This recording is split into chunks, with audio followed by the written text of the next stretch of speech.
உங்களை இந்த ஒரு விரிவான தேடுதலுக்கு ரொம்ப உற்சாகமா வரவேற்கிறேன். இன்னைக்கு நாம பேச போற விஷயங்கள் ரொம்ப ரொம்ப சுவாரஸ்யமானது. ஆமா, நாம வழக்கமா பாக்குற செய்திகளை விட இது கொஞ்சம் ஆழமான ஒரு தேடல்னு சொல்லலாம். கண்டிப்பா. பல தசாப்தங்களா பனிப்பாறைக்குள்ள புதைஞ்சு கிடந்த ஒரு பெரிய வரலாற்று ரகசியம், அப்புறம் நம்ம டிஜிட்டல் தனி உரிமை பத்தி உச்சநீதிமன்றத்தோட கடுமையான விமர்சனங்கள், அப்புறம் 2026 தமிழக தேர்தலுக்கான அனல் பறக்கும் அரசியல் வியூகங்கள்னு நிறைய விஷயங்களை நாம இன்னைக்கு அலச போறோம். இந்த 3 விஷயங்களுக்கும் எந்த சம்பந்தமும் இல்லாத மாதிரி உங்களுக்கு தோணலாம். ஆனா இதெல்லாம் ஒரு பெரிய சித்திரமா, அதாவது ஒரு பிக் பிக்சர் கோணத்துல பாத்தீங்கன்னா, தகவல் எப்படி சேகரிக்கப்படுது, அதை எப்படி பாதுகாக்கறாங்க, அப்புறம் அது மூலமா அதிகாரத்தை எப்படி தக்க வைக்கிறாங்கங்கிற ஒரு பொதுவான இழை உங்களுக்கு புரியும். சரியா சொன்னீங்க. ஆனா இந்த விவாதத்துக்குள்ள நாம முழுமையா போறதுக்கு முன்னாடி ஒரு முக்கியமான அறிவிப்பை நான் உங்களுக்கு தெளிவா சொல்லியாகணும். இன்னைக்கு நாம பேச போற சில செய்திகள்ல அரசியல் மற்றும் மதம் சார்ந்த சில உணர்ச்சிகரமான விஷயங்கள் இருக்கு. இதை நாம ஆரம்பத்திலேயே தெளிவுபடுத்திடணும். இது எல்லாமே நமக்கு கொடுக்கப்பட்ட தரவுகள்ல இருக்கிற தகவல்கள் மட்டும்தான். இதுல எந்த ஒரு கட்சியோட கருத்தையோ இல்ல எந்த ஒரு நபரோட நிலைப்பாட்டையோ நாங்க ஆதரிக்கவோ எதிர்க்கவோ இல்ல. ஒரு நடுநிலையான பார்வையாளரா தரவுகள்ல இருக்கிறத உள்ளபடியே உங்களுக்கு பகுப்பாய்வு செய்து வழங்குறது மட்டும்தான் எங்க நோக்கம். இது மிக அவசியமான ஒரு டிஸ்க்ளைமர். தரவுகள் என்ன சொல்லுது, அதோட பின்னணியில என்ன இருக்குன்னு ஆராயறது மட்டும்தான் நம்ம வேலை. சரி, முதல்ல நம்ம எல்லாரோட அன்றாட வாழ்க்கையில கலந்திருக்கிற டிஜிட்டல் தனி உரிமையில இருந்து தொடங்குவோம். வாட்ஸ்ஆப் அப்புறம் அதோட தாய் நிறுவனமான மெட்டா சம்பந்தப்பட்ட ஒரு பெரிய விவாதம் இப்ப உச்ச நீதிமன்றத்துல சூடு பிடிச்சிருக்கு. அதாவது அந்த 2021 பிரைவசி பாலிசி விவகாரம். ஆமா, அதேதான். பயனர்களோட தரவுகளை 5 வருஷத்துக்கு விளம்பர நோக்கத்துக்காக மெட்டாவோட பகிர்ந்து கொள்ளும் அந்த தன்மறைப்பு கொள்கைக்கு எதிரா இந்திய போட்டி ஒழுங்காற்று ஆணையம், அதாவது சிசிஐ 213.14 கோடி ரூபாய் அபராதம் விதிச்சாங்க. இதை எதிர்த்து மெட்டா போட்ட வழக்கு தான் இப்போ உச்சநீதிமன்றத்துல இருக்கு. இந்த வழக்குல பிப்ரவரி 3ஆம் தேதி உச்சநீதிமன்றம் முன் வச்ச வாதங்களை நம்ம ரொம்ப உன்னிப்பா கவனிக்கணும். நீதிமன்றம் வெறுமனே அந்த அபராத தொகையை பத்தி மட்டும் பேசல, ரொம்ப கடுமையாவே சாடி இருக்காங்கன்னு தரவுகள் சொல்லுது. கண்டிப்பா. தரவுகளை பகிர்றோங்கிற பேர்ல குடிமக்களோட தன்மறைப்பு உரிமையோடு விளையாடுறீங்கன்னு சொல்லியிருக்காங்க. இதுக்கு காரணம் என்னன்னா, சந்தையில ஒரு முற்றுரிமையை, அதாவது ஒரு மோனோபோலியை உருவாக்கி வாடிக்கையாளர்களோட தனிப்பட்ட தகவல்களை திருடுறாங்கிறது தான் முக்கியமான குற்றச்சாட்டு. இத கொஞ்சம் எளிமையா புரிஞ்சுக்கலாம்னு நினைக்கிறேன். இது எப்படின்னா, ஒரு ஊர்ல ஒரே ஒரு பெரிய பாலம் தான் இருக்கு. அந்த பாலத்தை கடக்கணும்னா உங்க வீட்டு சாவியை என்கிட்ட கொடுத்துட்டு தான் போகணும்னு கட்டாயப்படுத்துற மாதிரி. கரெக்ட். அதேதான். வாட்ஸ்ஆப்பை தவிர்த்துட்டு பலரால இன்னைக்கு தகவல் பரிமாற்றம் செய்ய முடியாத ஒரு சூழ்நிலை இருக்கும்போது, அந்த அக்செப்ட் அப்படிங்கிற பட்டனை அழுத்துறதை தவிர பயனர்களுக்கு வேற வழி இல்ல. இதையேதான் முற்றுரிமைன்னு நீதிமன்றம் சுட்டிக்காட்டுது. நீங்க சொன்ன உதாரணம் ரொம்ப சரியானது. வாடிக்கையாளர்களுக்கு மாற்று வழிகள் இல்லாத ஒரு சந்தர்ப்பத்தை பயன்படுத்தி அவங்களோட சம்மதத்தை ஒரு வகையில கட்டாயப்படுத்தி வாங்குறாங்க. மெட்டா நிறுவனம் ஏன் இதை செய்யறாங்கன்னு பாத்தீங்கன்னா, விளம்பர வருவாய்க்காக தானே. ஆமா, வாட்ஸ்ஆப் தரவுகளை ஃபேஸ்புக் அப்புறம் இன்ஸ்டாகிராமோட விளம்பர அல்காரிதங்களோட இணைக்கும் போது அவங்களோட வருவாய் பல மடங்கு அதிகரிக்குது. ஆனா ஒரு தனி மனிதனோட தகவல் எந்த அளவுக்கு பாதுகாப்பானதுங்கிற ஒட்டுமொத்த தேசத்தோட கவலையை இது பிரதிபலிக்குது. இதுல மத்திய மின்னணு மற்றும் தகவல் தொழில்நுட்ப அமைச்சகமும் ஒரு மனுதாரரா சேர்ந்திருக்காங்க இல்லையா? ஆமாம். இது மூலமா இது வெறும் தனிப்பட்ட நிறுவனங்களுக்கு இடையிலான பிரச்சனை மட்டும் இல்ல, நாட்டோட தரவு பாதுகாப்பு சம்பந்தப்பட்ட பிரச்சனைங்கிறது ரொம்ப தெளிவா புரியுது. டிஜிட்டல் உலகத்துல பெருநிறுவனங்கள் தங்களோட உண்மையான நோக்கங்களை எப்படி டேர்ம்ஸ் அண்ட் கண்டிஷன்ஸ் அப்படிங்கிற சின்ன எழுத்துக்களுக்கு பின்னாடி மறைக்கிறாங்கன்னு பார்க்கும்போது ரொம்பவே ஆச்சரியமா இருக்கு. அதுவும் நம்ம மொபைல்ல சாதாரணமா சம்மதம் கொடுக்கிற ஒரு விஷயம் எவ்வளவு பெரிய சட்ட போராட்டமா மாறி இருக்குன்னு யோசிச்சு பாருங்க. சரி, மறைத்து வைப்பது அப்படின்னு சொன்னதும் எனக்கு இன்னொரு சுவாரஸ்யமான தகவல் ஞாபகம் வருது. டிஜிட்டல் முறையில இவங்க ரகசியங்களை மறைக்கிறாங்கன்னா, அரசாங்கங்கள் இயற்கையே பயன்படுத்தி மாபெரும் ரகசியங்களை மறைச்சிருக்காங்க. ஓ, பனிப்பாறை ரகசியத்துக்கு போறீங்களா? ஆமா, டிஜிட்டல் ரகசியங்கள்ல இருந்து அப்படியே பூமிக்குள்ள புதைக்கப்பட்ட ஒரு வரலாற்று ரகசியத்துக்கு மாறுவோம். கிரீன்லாண்ட்ல பல வருஷமா 100 அடி பனிப்பாறைக்கு அடியில புதைஞ்சு கிடந்த கேம்ப் செஞ்சுரி அப்படிங்கிற ஒரு அமெரிக்க ராணுவ தளம் இப்ப கண்டுபிடிக்கப்பட்டிருக்கு. இது சாதாரணமான ஒரு கண்டுபிடிப்பு இல்ல. நாசா விஞ்ஞானியான சாட் கிரீன் ஒரு விமான பயணத்தின் போது ரேடார் மூலமா பனிப்பாறையோட அடிப்பகுதியை படம் பிடிக்க போதான் இது உலகத்துக்கே வெளிச்சத்துக்கு வந்திருக்கு. இதுக்கு நாம 1950களின் பனிப்போர் காலத்துக்கு போகணும். ஆமா, அமெரிக்காவுக்கும் சோவியத் யூனியனுக்கும் இடையில உச்சக்கட்ட பதற்றம் நிலவிய ஒரு காலகட்டம் அது. தரவுங்களை பார்க்கும்போதே பிரமிப்பா இருக்கு. சுமார் 9800 அடி நீளம் கொண்ட இந்த ராணுவ தளத்துல 21 சுரங்கப் பாதைகள் இருந்திருக்கு. இதை விட அதிர்ச்சியான தகவல் என்னன்னா, அந்த அணு உலை தானே? அதேதான். அங்க PM2 அப்படிங்கிற ஒரு நடுத்தர திறன் கொண்ட அணு உலையே செயல்பட்டிருக்கு. நாசா இதுக்காக UAVSAR அப்படிங்கிற ஒரு ரேடார் தொழில்நுட்பத்தை பயன்படுத்தியிருக்காங்க. அதாவது விமானத்துல பறந்துகிட்டே பல நூறு அடி பனிப்பாறைக்கு அடியில பூமியை ஒரு எக்ஸ்ரே எடுத்து பாக்குற மாதிரி ஒரு டெக்னாலஜி இது. அந்த எக்ஸ்ரே தான் இன்னைக்கு 65 ஆண்டுகால சர்வதேச அரசியல் ரகசியத்தை அம்பலப்படுத்தியிருக்கு. ஆனா அமெரிக்கா ஏன் இதை கிரீன்லாண்ட்ல அமைக்கணும்? புவியியல் ரீதியா பாத்தீங்கன்னா வடதுருவத்தின் வழியா சோவியத் யூனியனை ரொம்ப எளிதாகவும் வேகமாகவும் தாக்குறதுக்கு கிரீன்லாந்து தான் மிகச்சிறந்த இடம். இதுக்காக 1951ல அமெரிக்காவும் அப்போ கிரீன்லாண்ட கட்டுப்பாட்டுல வச்சிருந்த டென்மார்க்கும் ஒரு பாதுகாப்பு ஒப்பந்தம் போட்டாங்க. ஆனா அங்கதான் அமெரிக்கா ஒரு பெரிய தந்திரம் பண்ணிருக்காங்க. இது ஒரு அறிவியல் ஆராய்ச்சி மையம்னு டென்மார்க் அரசாங்கத்துக்கிட்ட சொல்லிட்டு ப்ராஜெக்ட் ஐஸ்வார்ம் அப்படிங்கிற ஒரு மிகப்பெரிய ரகசிய திட்டத்தை அங்க செயல்படுத்தியிருக்காங்க. சுமார் 52,000 சதுர மைல் பரப்பளவுல 60 ஏவுதள மையங்களை அமைச்சு பாலிஸ்டிக் ஏவுகணைகளை பதுக்கி வைக்கிறது தான் அவங்களோட உண்மையான நோக்கமா இருந்திருக்கு. டென்மார்க் நாட்டுக்கே முழுமையா தெரியாம இவ்ளோ பெரிய அணு ஆயுத திட்டத்தை அமெரிக்கா செயல்படுத்தி இருக்குங்கிறது ரொம்பவே அதிர்ச்சியான விஷயம். ஆனா இயற்கையை மீறி இவங்களால ஒன்னும் பண்ண முடியல. உண்மைதான். பனிப்பாறைகளோட இயற்பியல் மாற்றங்கள், அதாவது பனி ரொம்ப வேகமா நகர ஆரம்பிச்சதால அந்த சுரங்கப்பாதைகள் உடைய தொடங்குச்சு. அதனால 1967ல அமெரிக்கா அந்த திட்டத்தை முழுமையா கைவிட்டுட்டு அங்கிருந்து வெளியேறிட்டாங்க.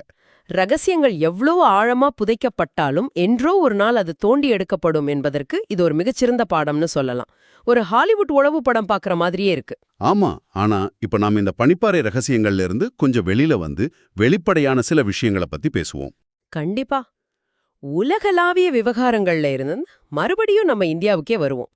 அனைத்தையும் வெளிப்படையா சரிபார்க்கும் நமது ஜனநாயகத்தின் எந்திரம் அடுத்த தேர்தலுக்காக எப்படி தயாராகுதுன்னு பாப்போம். டெல்லியில நடந்த அந்த தேசிய வட்டமேஜை மாநாடு பத்தி சொல்றீங்க? ஆமா, 1999ஆம் ஆண்டிற்கு பிறகு முதல் முறையா மாநில தேர்தல் ஆணையங்களோட ஒரு தேசிய வட்டமேஜை மாநாட்டை இந்திய தலைமை தேர்தல் ஆணையம் ஏற்பாடு பண்ணிருக்காங்க. இதுல தேர்தல் நிர்வாகத்துல கூட்டுறவு கூட்டாட்சியை வலுப்படுத்துவது தான் முக்கிய நோக்கம்னு தலைமை தேர்தல் ஆணையர் ஞானேஷ்குமார் சொல்லியிருக்காரு. இது வெறும் வார்த்தைக்காக சொல்லப்பட்டது இல்ல. இதுல தொழில்நுட்ப பயன்பாடு அப்புறம் வாக்காளர் பட்டியல் பகிர்வு பத்தி நிறைய விவாதிச்சிருக்காங்க இல்லையா? ஆமா, இந்திய தேர்தல் அமைப்புங்கிறது உலகத்தோட மிகப்பெரிய ஜனநாயக செயல்பாடு. இதுல தேசிய அளவிலும் மாநில அளவிலும் தனித்தனியா செயல்பட முடியாது. ரெண்டு தரப்புக்கும் இடையில டேட்டாவை துல்லியமா பகிர்ந்து கொள்வது ரொம்ப ரொம்ப அவசியம். அதிலும் குறிப்பா வாக்காளர் பட்டியல் குறித்து நமது தமிழகத்துல நடந்து முடிஞ்சிருக்கிற ஒரு மிகப்பெரிய திருத்தப் பணி நம்ம கவனத்தை ரொம்பவே ஈர்க்குது. இது நேரடியா உங்களுக்கும் தொடர்புடைய ஒரு விஷயம்தான். 2003க்கு பிறகு நடந்த மிகப்பெரிய திருத்தப்பணி இதுன்னு தரவுகள் சொல்லுது. ஆமா, அக்டோபர் 27ஆம் தேதி நிலவரப்படி தமிழகத்துல 6.4 ஒரு கோடியா இருந்த வாக்காளர்களோட எண்ணிக்கை இப்ப கணிசமா குறைஞ்சிருக்கு.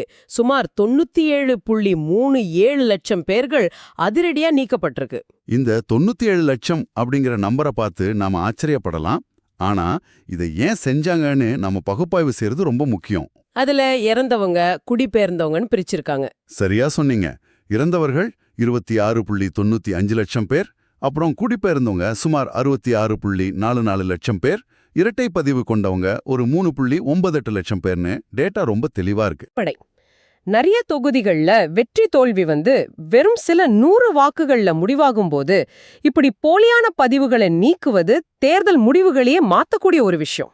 அதே சமயம் குடிபெயர்ந்த காரணத்துக்காக நீக்கப்பட்டவர்கள்ல சுமார் 23 லட்சம் பேர் மறுபடியும் தங்கள் பெயர்களை சேர்க்க விண்ணப்பிச்சிருக்காங்கிறதையும் நாம கவனிக்கணும். ஆமா, மொத்தமா பெறப்பட்ட 34.75 லட்சம் விண்ணப்பங்களும் சரிபார்க்கப்பட்டு இறுதி வாக்காளர் பட்டியல் சுமார் 5.65 லட்சமா இருக்கும்னு எதிர்பார்க்கப்படுது. அதனால இது உங்களுக்குமான ஒரு நினைவூட்டல் தான். அடுத்த தேர்தலுக்கு முன்னாடி உங்க பெயர் பட்டியல்ல சரியா இருக்கான்னு நீங்க சரிபார்க்க வேண்டிய நாளா இது மாறி இருக்கு. வாக்காளர் பட்டியல் தயாராகி வருதுனாலே களத்துல அரசியல் வியூகங்கள் வேகம் எடுக்க தொடங்கிடும் இல்லையா? 2026 தமிழக தேர்தலுக்கான அரசியல் களம் இப்போதே அனல் பறக்க தொடங்கிடுச்சு. எந்த சந்தேகமும் இல்ல. கூட்டணி கணக்குகள் ரொம்பவே சுவாரஸ்யமா போயிட்டு இருக்கு. முதல்ல ஆளுங்கட்சியான திமுக கூட்டணியோட தொகுதி பங்கீடு பத்தி பாப்போம். காங்கிரஸ் கட்சியோட மூத்த தலைவர் கே.சி. வேணுகோபால் முதல்வர் மு.க. ஸ்டாலினை சந்திச்சு சுமார் 45 நிமிஷங்கள் ஆலோசனை நடத்தியிருக்காரு. இதுல காங்கிரஸ் கூடுதல் தொகுதிகளை கேட்டிருப்பதா தகவல்கள் வருது. ஆனா கூட்டணியோட சமன்பாடு இந்த முறை கொஞ்சம் சிக்கலாதான் இருக்கு. புதிய கூட்டணி கட்சியா தேமுதிக உள்ள வர்றதுக்கான வாய்ப்புகள் அதிகம் இருக்கிறதா பேசப்படுதே, அதனால தானே? ஆமா, அவங்க குறைந்தபட்சம் 10 இடங்கள் வரை எதிர்பார்க்கறாங்கன்னு தரவுகள் சொல்லுது. இது ஒரு எளிமையான அரசியல் கணிதம் தான். கூட்டணியில மொத்தமுள்ள தொகுதிகள் குறைவு அப்படிங்கும்போது புதுசா ஒரு கட்சி உள்ள வரும்போது மத்த கட்சிகளுக்கு இடங்கள் குறைக்கப்படும். காங்கிரஸ், கம்யூனிஸ்ட், மதிமுக அப்புறம் முஸ்லிம் லீக் போன்ற கட்சிகளுக்கு இது ஒரு சவாலான நேரம்னு சொல்லலாம். ஒரு உதாரணத்துக்கு, கடந்த முறை 3 இடங்கள்ல போட்டியிட்ட இந்திய யூனியன் முஸ்லிம் லீக் இந்த முறை 5 இடங்கள் கேட்டிருப்பதாகவும், ஆனா திமுக 2 இடங்கள் மட்டுமே தர முன் வந்திருப்பதாகவும் அக்கட்சியோட தலைவர் காதர் முஹிதீன் வெளிப்படையாவே சொல்லியிருக்காரு. இதற்கிடையே காங்கிரஸோட சில தலைவர்கள், குறிப்பா மாணிக்கம் தாகூர் போன்றவர்கள், ஆட்சியில் பங்கு, அதிகாரத்தில் பங்கு அப்படிங்கிற குரலை தொடர்ந்து எழுப்பி வராங்களே. அதுதான் இந்த தேர்தல் வியூகத்தோட மிக முக்கிய புள்ளி. முதல்வர் மு.க. ஸ்டாலின் இதை திட்டவட்டமா நிராகரிச்சிட்டாரு. ஆட்சியில் பங்கு என்பது தமிழ்நாட்டுக்கு ஒத்து வராதுன்னு அவர் சொல்லியிருக்கிறது திராவிட கட்சிகளோட பாரம்பரியமான நிலைப்பாட்டை ரொம்ப தெளிவுபடுத்துது. கூட்டணி கட்சிகளை அரவழைச்சு சென்றாலும் ஆட்சியோட அதிகாரத்தை யாருடனும் பகிர்ந்து கொள்ள முடியாதுங்கிறதுல திமுக உறுதியா இருக்காங்க. தேமுதிகவோட வரவால மற்ற கட்சிகளோட தொகுதிகள் குறையும் அப்படிங்கிற நிலைமை கூட்டணி கட்சிகளை என்ன முடிவெடுக்க வைக்கும்னு நாம உற்று நோக்கணும். ஒரு புறம் ஒரு முரண்கட்சியோட கூட்டணி கணக்குகள்னா, மறுபுறம் பிரதான எதிர்க்கட்சியான அதிமுக தங்களோட நேரடி தாக்குதலை ரொம்ப தீவிரமா தொடங்கிட்டாங்க. ஆமா, மாதவரம் பாடியநல்லூர்ல நடந்த கூட்டத்துல மக்களை காப்போம், தமிழகத்தை மீட்போம்ங்கிற முழக்கத்தோட அதிமுக பொதுச் செயலாளர் எடப்பாடி பழனிசாமி ஒரு கடுமையான உரையை நிகழ்த்தியிருக்காரு. அவர் முன்வச்ச குற்றச்சாட்டுகள் மிக கூர்மையானவை. தமிழகத்தோட கடன் சுமை 5 லட்சம் கோடியை தாண்டிடுச்சு.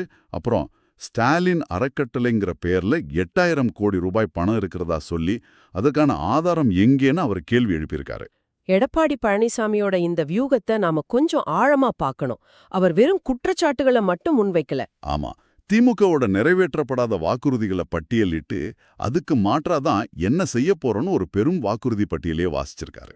கல்விக் கடன் ரத்து, சிலிண்டர் மானியம், நீட் விலக்கு போன்ற விஷயங்கள்ல திமுக தவறிடுச்சுன்னு குற்றம் சாட்டுற அவர், அதே மேடையில அதிமுக ஆட்சிக்கு வந்தா குடும்பத் தலைவிகளுக்கு மாதம் 2000 ரூபாய், ஆண்களுக்கும் இலவச பேருந்து பயணம், ஜல்லிக்கட்டு வீரர்களுக்கு காப்பீடுன்னு பல வாக்குறுதிகளை அள்ளி வீசியிருக்காரு.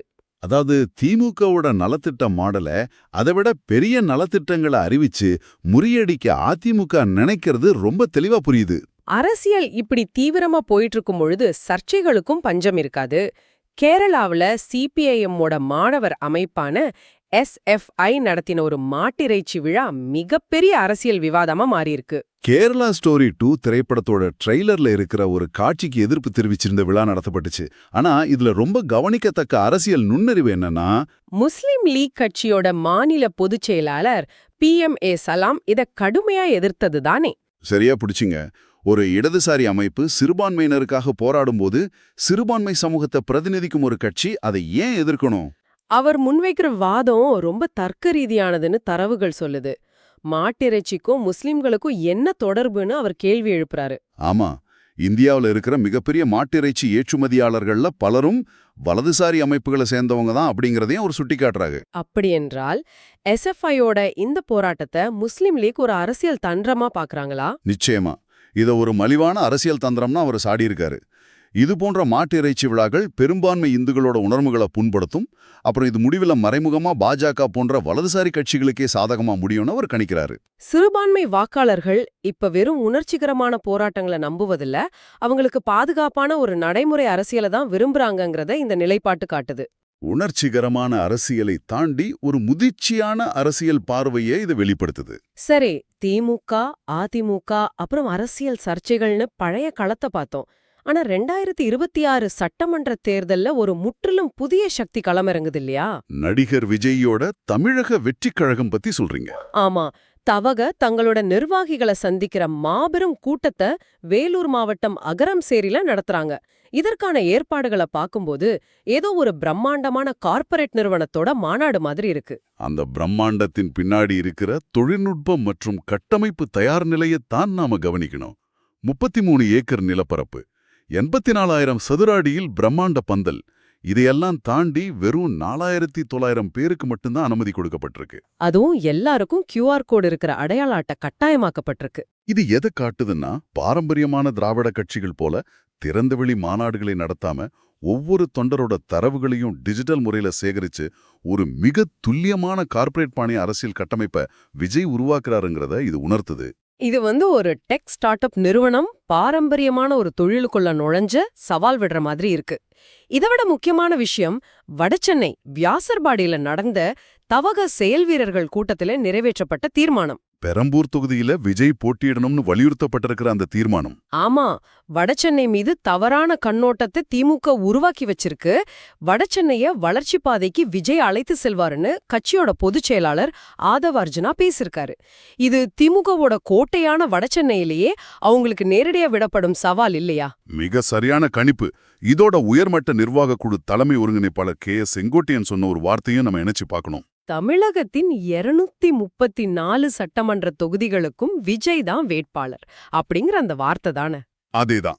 ஒவ்வொரு தொகுதிக்கும் தனித்தனி வேட்பாளர்களை முன்னிறுத்துவதை தாண்டி ஒட்டுமொத்த தேர்தலையும் விஜயோட முகத்தை மட்டுமே வச்சு ஒரு பிரசிடென்ஷியல் எலெக்ஷன் மாதிரி சந்திக்க அவங்க வியூகம் வகுக்கிறாங்க.